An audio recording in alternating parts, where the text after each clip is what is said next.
Hello प्यारे प्यारे बच्चों, कैसे हैं आप लोग। आशा करता हूं सभी लोग अच्छे होंगे और अपनी तैयारी को बहुत अच्छे ढंग से कर रहे होंगे।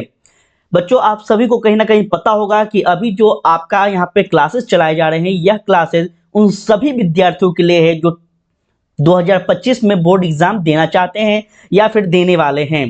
ठीक है, उन सभी के लिए है। चाहे आप बिहार बोर्ड से तैयारी कर रहे हैं या फिर आप यूपी बोर्ड के देने वाले हो, झारखंड बोर्ड से देने वाले हो या फिर आप सीबीएसई बोर्ड से एग्जाम देने वाले हैं, डोंट वरी। यहाँ पे आप सभी को ध्यान में रखकर यहाँ पे क्लासेस लाए जा रहे हैं। और आपको यहाँ पे साफ साफ दिख रहा होगा बच्चे कि यह जो क्लासेस लाए जा रहे हैं ये एनसीईआरटी और एसबीपीडी का जो है बुक आता है पब्लिकेशन का, इन सभी का सॉल्यूशन यहाँ पे करवाया जा रहा है। तो आप अगर एनसीईआरटी आपका चलता हो या फिर आपका एसबीपीडी चलता हो, कुछ भी चलता हो, तो टेंशन नहीं लेना है। इन दोनों का मिश्रण यहाँ पे क्लासेस चलाए जा रहे हैं।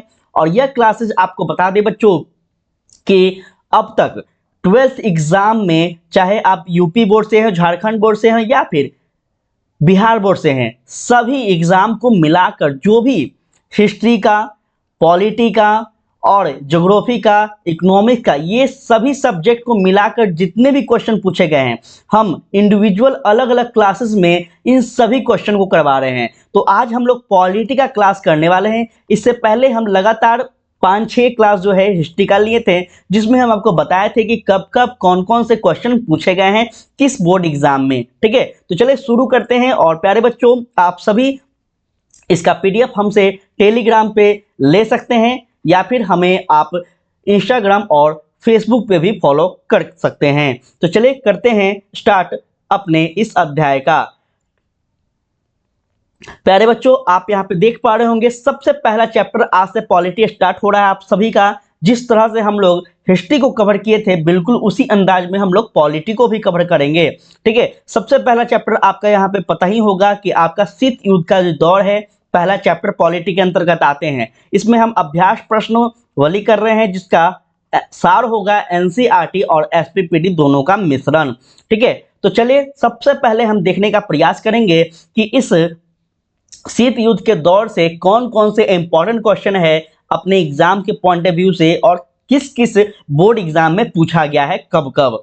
तो प्यारे बच्चों, सबसे पहला क्वेश्चन आपके समक्ष दिख रहा होगा, वो है यहाँ इंपॉर्टेंट देखिएगा। शीत युद्ध से हथियारों की होड़ और हथियारों पर नियंत्रण, ध्यान सुनिएगा, नियंत्रण की बात कर रहा है, ये दोनों ही प्रक्रिया पैदा हुई। बिल्कुल सही है। जब हम शीत युद्ध पढ़ते हैं तो हम लोग देखते हैं कि बहुत सारे हथियारों की होड़ और हथियारों पर जो नियंत्रण है यह चलता रहा।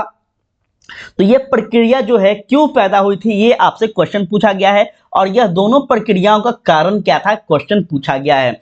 यह क्वेश्चन बच्चों आपका बिहार बोर्ड में पूछा गया है। याद रखिएगा, बिहार बोर्ड में अगर आप सभी के पास क्वेश्चन बैंक है तो आप वहां पे चेकआउट कर सकते हैं। साथ में आपका ये क्वेश्चन जो है सीबीएसई में भी पूछे गए हैं, तो बहुत ही इंपॉर्टेंट है। अपने एग्जाम के पॉइंट ऑफ व्यू से इसको निगलेक्ट नहीं करना है। चलिए, अब इस प्रकार से उत्तर अगर बात की जाए कि आपसे क्वेश्चन पूछा जाए तो इसका उत्तर कैसे आप देंगे, उस पर बात करते हैं। ध्यान दीजिएगा, इसकी अगर बात की जाए प्रक्रिया के बारे में तो यहाँ पे बात करेंगे। सबसे पहला, शीत युद्ध से जो है हथियारों की ओर क्या हुई थी, हथियारों पर नियंत्रण, ये जो है आपका पॉइंट हो गया। आप एग्जाम जब भी देने जाएं तो याद रखिएगा इसी तरह से आपको पॉइंट में चीजों को लिखना है, ताकि एग्जामिनर जो है आपसे खुश होकर आपका कॉपी देखकर आपको पूरा पूरा मार्क्स दे। ठीक है, इसी तरह से आपको लिखना है जैसे हम बता रहे हैं। ये दोनों प्रक्रियाएं ही पैदा हुई थी। ठीक है, हथियारों की होड़ से अभिप्राय यह है कि पूंजीवादी गुट एवं साम्यवादी गुट। अब आपको बता दें बच्चों, यहाँ पे अगर आप चैप्टर पढ़े होंगे तो आपको 100% याद होगा कि यहाँ पे जो शीत युद्ध का जो दौर था, शीत युद्ध का जो कहानी था, वो क्या था, दो महाशक्तियों के बीच जो है शीत युद्ध हो रहा था। क्लियर है, वो दो महाशक्ति कौन था, तो आपको बता दें, एक तो आपका अमेरिका था, क्लियर है, और एक आपका जो है क्या था, सोवियत संघ था। कौन था, सोवियत संघ। ठीक है, लिखते चलिएगा, इंपॉर्टेंट है पॉइंट, यही से आपका जो है पॉइंट बनता है। तो इन दोनों में क्या हुआ था, इन दोनों में क्या कैसा युद्ध चल रहा था, तो शीत युद्ध चल रहा था। शीत युद्ध का मतलब क्या होता है कि यहाँ पे किसी प्रकार से हथियारों से क्या होगा, लड़ाई नहीं होगा या फिर कहीं भी उसके देश में उसके क्षेत्र में घुसकर कोई मार नहीं करेगा। ठीक है, यहाँ पे बस क्या होता है, टिप्पणीबाजी होता है, गुट निरपेक्षता भी इसको हम एक तरह से कह सकते हैं। ठीक है, तो इसको ध्यान रखिएगा। और हम अगर बात करें सोवियत संघ की, तो सोवियत संघ किस विचारधारा को मानता था, तो बच्चे याद रखेंगे यह आपका जो है साम्यवादी विचारधारा को मानता था। कौन, सोवियत संघ। और अमेरिका की बात की जाए तो अमेरिका जो है यह पूंजीवादी गुट था। ठीक है, तो यहाँ पे आपको दिख रहा है कि ये दोनों के दोनों जो देश हैं इनका विचार भी अलग है, इनका रहन सहन तक अलग था, और इसलिए ये दोनों क्या कर रहे हैं, अपने महाद्वीप पर, ये जो महाद्वीप है 7 कॉन्टिनेंट हैं, ठीक है ना, कभी ज्योग्राफी पढ़ाएंगे तो आपको समझाएंगे, तो ये सातों के सातों महाद्वीपों पर ये शक्तिशाली बनना चाह रहे हैं। कौन, एक तरफ अमेरिका और दूसरे तरफ आपका सोवियत संघ। क्लियर है, इतना समझ गए।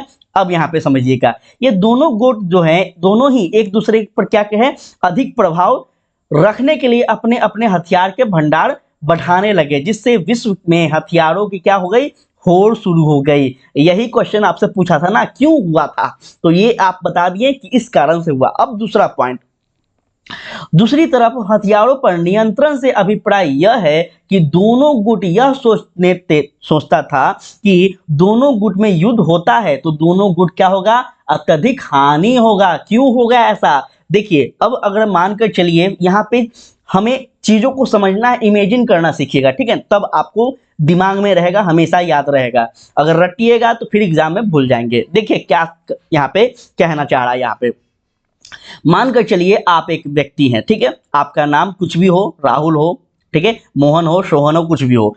आपका एक मित्र है जिसका नाम भी सोहन है, आप सोहन हो, और एक और आपका मित्र है जिसका नाम राहुल है। ठीक है, यहाँ पे एग्जाम्पल समझिएगा, ये भी बहुत शक्तिशाली है, मतलब खाया पिया घर से है, दम हट्टा कट्टा पावरफुल है, और आप भी शक्तिशाली हो। अब यहाँ पे जब झगड़ा होगा तो सिर्फ क्या होगा, सिर्फ मुंह से बोला जाएगा, सिर्फ ये भी आपको 4 बात बोलेगा और आप भी आपको 4 बात बोलेंगे। ठीक है, दोनों एक दूसरे को बोलेंगे, दोनों एक दूसरे को क्या करेंगे, हाथापाई नहीं करेंगे, झगड़ा नहीं करेंगे। क्यों, क्योंकि दोनों के मन में यह बात है कि अगर हम इससे झगड़ा करते हैं तो शायद इससे हार जाए, क्योंकि ये क्या है, दम हट्टा कट्टा है, मोटा ताजा है, खाने पीने में बढ़ियार है। ठीक है, तो यही प्रक्रिया, यही दिमाग क्या था, अमेरिका में भी था और आपका सोवियत संघ में भी था। ठीक है, क्योंकि दोनों के पास क्या है बच्चे, दोनों के पास परमाणु बम है। याद रखिएगा क्या है, परमाणु बम है। तो इस प्रकार से आप समझ सकते हैं कि यहाँ पे क्या है, तो यहाँ पे दोनों में युद्ध नहीं हो रहे हैं। ठीक है, प्रत्यक्ष रूप से युद्ध नहीं हो रहे हैं, बल्कि अप्रत्यक्ष रूप से बस क्या किया जा रहा है, बस उनके क्षेत्रों पर अधिकार किया जा रहा है, उन पे गुटबाजी की जा रही है। इस प्रकार से यही है आपका शीत युद्ध। ठीक है, चलिए और आगे बढ़ते हैं। यहां ध्यान दीजिएगा, क्योंकि दोनों ही गुट क्या है, आपके पास परमाणु हथियार है, जो कि अभी हम बता चुके हैं, और इसी कारण से शीत युद्ध का जो दौर है, हथियारों पर नियंत्रण की एक क्या हुआ, प्रक्रिया पैदा हुई। ठीक है, अब बात करते हैं, देखिए अमेरिका जैसे है, तो अमेरिका क्या कर रहा है, अमेरिका नहीं चाहता है कि ये सोवियत संघ जो है आगे बढ़े। ठीक है, और सोवियत संघ नहीं चाहेगा कि अमेरिका आगे बढ़े, इसलिए यहाँ पे जो हथियारें बनाई जा रही है ना, ये हथियारें, इस हथियारों पर क्या हो गया, आपका नियंत्रण किया गया, मतलब कंट्रोल लगाया गया कि दोनों जो देश हैं ये ज्यादा हथियार नहीं बनाएंगे, ज्यादा हथियार आदान प्रदान नहीं करेंगे। क्लियर है, तो उम्मीद करते हैं कि आपको बहुत अच्छे ढंग से ये पहला जो आपका क्वेश्चन है, इसमें सारा का सारा चैप्टर का जो है समरी हम आपके सामने समझाने का प्रयास किए होंगे। सही है, गलत है, क्या है, आप लोग जरूर से हमें कमेंट में बताइएगा प्यारे बच्चों। देखिए अभी आप लोग जितना हमें फॉलो करेंगे, जितना ज़्यादा आप सपोर्ट करेंगे, उम्मीद करते हैं आगे आपके लिए बहुत बेहतर हम सब कुछ कर देंगे। ठीक है, आसान से आसान आपका एग्जाम बना देंगे, ये मेरी गारंटी है, बस आप लोग बने रहिएगा। चलिए प्रश्न नंबर दूसरा कहता है, ध्यान दीजिएगा क्या कह रहा है, देखते हैं। कहता है महाशक्तियां जो है यह छोटे देशों के साथ सैन्य गठबंधन क्यों रखती है, इसका आपको क्या बताना है, कारण बताना है, 3 कारण बताना है, याद रखिएगा। और ऐसे ही आपसे क्वेश्चन पूछा जाता है बोर्ड एग्जाम में। ठीक है, बोर्ड एग्जाम में क्वेश्चन इसी प्रकार से पूछे जाते हैं, डायरेक्ट आपका हम जो है बोर्ड एग्जाम से क्वेश्चन जो पूछा गया है यही सब आपको करवा रहे हैं। ठीक है, तो बिल्कुल भी टेंशन नहीं लेना है। जो भी बच्चे नहीं पढ़े हैं सिलेबस को या फिर कहीं कोचिंग क्लास नहीं करते हैं, बिल्कुल टेंशन नहीं लेना है। आपको यहाँ पे रेगुलर क्लासेस मिलेंगे, इस चैनल से जुड़े रहिएगा बस, ठीक है। तो चलिए समझते हैं इसको और यहाँ पे ध्यान दीजिएगा। इसका कारण की बात करेंगे बच्चे, कारण क्या है देखें, यहाँ पे ध्यान दीजिएगा, 3 कारण बता रहा है और आपको सिर्फ कारण पूछ रहा है तो आप कारण ही बताएंगे, ठीक है। आप 12th की एग्जाम दे रहे हैं तो सिर्फ आपको उतना ही क्वेश्चन आंसर लिखना है जितना क्वेश्चन में पूछा गया है, नहीं तो ज्यादा लिखने से भी नंबर कटते हैं और कम लिखने से नंबर कटते ही करते हैं, तो उतना नहीं लिखना है, बस पॉइंट पे बात करेंगे। देखिएगा, महाशक्तियां जो है निम्न कारणों से छोटे देशों के साथ क्या करती थी, सैन्य गठबंधन रखती थी। इस प्रकार से आप अपना उत्तर देंगे कॉपी में, जब आपका कॉपी जो है उत्तर पुस्तिका जब आपको मिलेगा तो, और इसको अंडरलाइन ध्यान से रखिएगा, ऐसे कॉपी लिखा जाता है तब मार्क्स मिलता है। इस प्रकार से आप पॉइंट में लिखेंगे और इसको अंडरलाइन कर देंगे। ये हो गया तरीका क्या, एग्जामिनर को आकर्षित करने का, ठीक है। अब आगे बढ़ते हैं और आप अपना उत्तर दीजिएगा। तो यहां ध्यान दीजिए उत्तर देने के लिए। देखिए पहला पॉइंट में आप उत्तर देंगे, क्या कारण था, तो महाशक्तियां जो है ये छोटे देशों के साथ सैन्य गठबंधन इसलिए करती थी ताकि इन देशों के साथ वे क्या कर सके, हथियार और सेना का संचालन कर सके, ठीक है। तो यहाँ पे याद रखिएगा, थोड़ा सा यहाँ पे गलती हो गया है टाइपिंग में, तो याद रखेंगे बच्चे, यहाँ पे क्या है, कर सके होगा, ठीक है। तो पहला पॉइंट आपने क्या समझा, छोटे जो देश हैं इसके साथ महाशक्ति क्यों गठबंधन रखती थी, तो याद रखिएगा उसके साथ सैन्य गठबंधन इसलिए रखा जाता था ताकि यहां से क्या हो, हथियार और सेना का संचालन किया जा सके। आप देखते होंगे इतिहास जब भी पढ़ेंगे, पॉलिटी जब भी पढ़ेंगे, आप देखेंगे कि बहुत सारे ऐसे जो छोटे छोटे देश थे, जहां पे खास करके हम यूरोप की बात करें तो यूरोप में हम लोग देखते हैं कि ऐसे छोटे छोटे देश थे जो शक्तिशाली उस वहां का देश जो है, कंट्री जो है, उस पर कब्जा किए हुए। क्यों, क्योंकि वह सिर्फ वहां का जो आम नागरिक है उसका क्या कर सके, सेना में भर्ती कर सके, उसका वहां का हथियार ले सके और क्या कर सके, वहां पे आर्थिक जो है आर्थिक लाभ उठा सके, ठीक है। यही सब कारण होता था। तो पहला पॉइंट तो आप समझ गए। दूसरा पॉइंट कहता है महाशक्ति छोटे देशों में सैनिक ठिकाने बनाकर दुश्मन से क्या करते थे, जासूसी रखते थे। सबसे मोस्ट इंपॉर्टेंट यही लाइन है, ठीक है, सबसे मोस्ट इंपॉर्टेंट यही लाइन है। अगर आपसे पूछा जाए एक लाइन में कि जो महाशक्ति होते हैं, जो शक्तिशाली देश होते हैं, वो अपने आसपास के छोटे छोटे देश पर नियंत्रण क्यों रखते हैं, क्योंकि वो उस क्षेत्र में अपना ठिकाना बना सके और इस ठिकाने के माध्यम से वो अपने दुश्मन पर क्या रख सके, नजर रख सके। क्लियर है, तो इसको याद रखिएगा आप लोग। उसके बाद तीसरा पॉइंट है, छोटे देश जो हैं ये सैन्य गठबंधन के अंतर्गत आने वाले सैनिकों लोग अपने क्या है, यहाँ पे लोग होगा, ठीक है, थोड़ा सा गलती हो गया है। पीडीएफ आपको मिलेगा जब तो आपको सही कर लीजिएगा, आप लोग को वहां पे, नहीं तो हम ही कर दे देंगे। पीडीएफ आपको टेलीग्राम पे डेली मिलेगा, तो आप लोग जरूर से वहां पे भी ज्वाइन हो जाएं। लिंक आपको चैट बॉक्स और डिस्क्रिप्शन दोनों में दिया गया है। तो लोग जो हैं अपने देश में रखते थे जिसे महाशक्ति पर क्या हो, आर्थिक दबाव कम पड़े। अभी थोड़ा देर पहले हम यहाँ आपको बताया ना कि जो शक्तिशाली जो देश है ये छोटे देशों पे क्यों रखती थी, तो यहाँ पे देखो, एक तो आपका क्या हो गया, हथियार, दूसरा आपका सेना संचालन और तीसरा यहाँ से आर्थिक लाभ लेना, ठीक है। तो ये तीनों पॉइंट यहाँ पे आपको समझा दिए हैं। चौथा पॉइंट भी है मेरे तरफ से, एक आपका गिफ्ट है, देख लीजिएगा। कहता है महाशक्तियां जो है आसानी से छोटे देशों पर क्या करती है, अपना वर्चस्व कायम करती है। जाहिर सी बात है कि अगर आप शक्तिशाली हैं, आपसे कोई कमजोर व्यक्ति है, तो आप उस पर क्या करेंगे, शासन कर सकते हैं। ये जाहिर सी बात है, सभी को समझ में आ रहा होगा। बिल्कुल इसी तरह से एक देश होता है, अगर कोई देश शक्तिशाली है तो अपने से छोटे देशों पर, अपने से कमजोर देश पे जाहिर सी बात है उस पर शासन कर सकता है, क्योंकि जो शक्तिशाली देश है यहाँ पे हथियार है, यहाँ पे सेना है और सबसे महत्वपूर्ण बात यहाँ से ये जो है आर्थिक रूप से मजबूत है। क्लियर है, तो यही कारण होता है छोटे छोटे देशों को अपने अधीन रखने का, ठीक है। और जब आप इंटरनेशनल रिलेशन पढ़ेंगे, ये आपको पढ़ना कब है, ग्रेजुएशन में, जब आप पॉलिटिकल साइंस के विद्यार्थी होंगे तब आपको वहां बहुत अच्छे ढंग से डिटेल में पढ़ाया जाएगा और समझाया जाएगा। क्लियर है, चलिए प्रश्न नंबर तीसरा है, ध्यान दीजिएगा कहता क्या है। बहुत इंपॉर्टेंट क्वेश्चन लिया गया है आज के सेशन में, और ऐसे क्वेश्चन जो है आपको डेली देखने को मिलेगा। ठीक है, हम शुरू में ही आपको बोले हैं आपका आज का क्लास जो है जिसमें पॉलिटी, हिस्ट्री, ज्योग्राफी और आपका इकोनॉमिक्स, ये 4 इंपॉर्टेंट सब्जेक्ट होते हैं। ठीक है, और इस सारे सब्जेक्ट को आपको यहाँ पे बारीकी से कवर करवाया जाएगा, ये मेरी गारंटी है। बस आप लोग सेशन से जुड़े रहें और थोड़ा सेशन को आगे बढ़ाते रहें, सब्सक्राइब वगैरह करते रहें। ठीक है, चलिए ध्यान दीजिएगा। कभी कभी कहा जाता है कि शीत युद्ध जो है ये सीधे तौर पर क्या है, तो शक्ति के लिए संघर्ष है। बिल्कुल कभी कभी क्या, 100% ये सत्य है।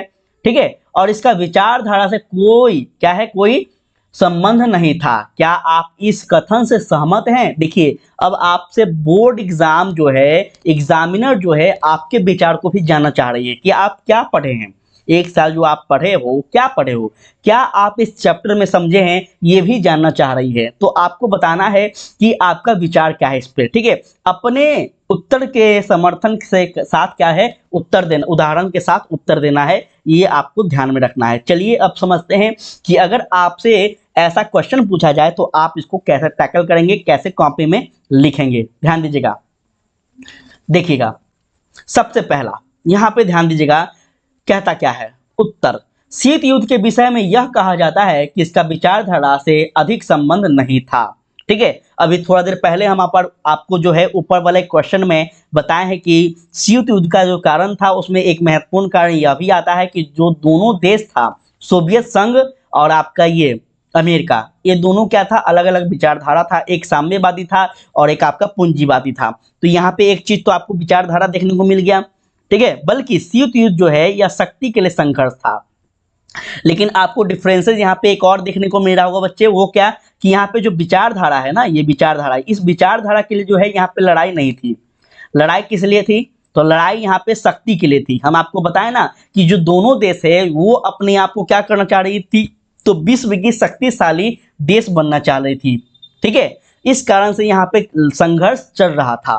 परंतु इस कथन से सहमत नहीं हुआ जा सकता है कि क्योंकि दोनों गुट जो है यह विचारधारा का अत्यधिक प्रभाव था।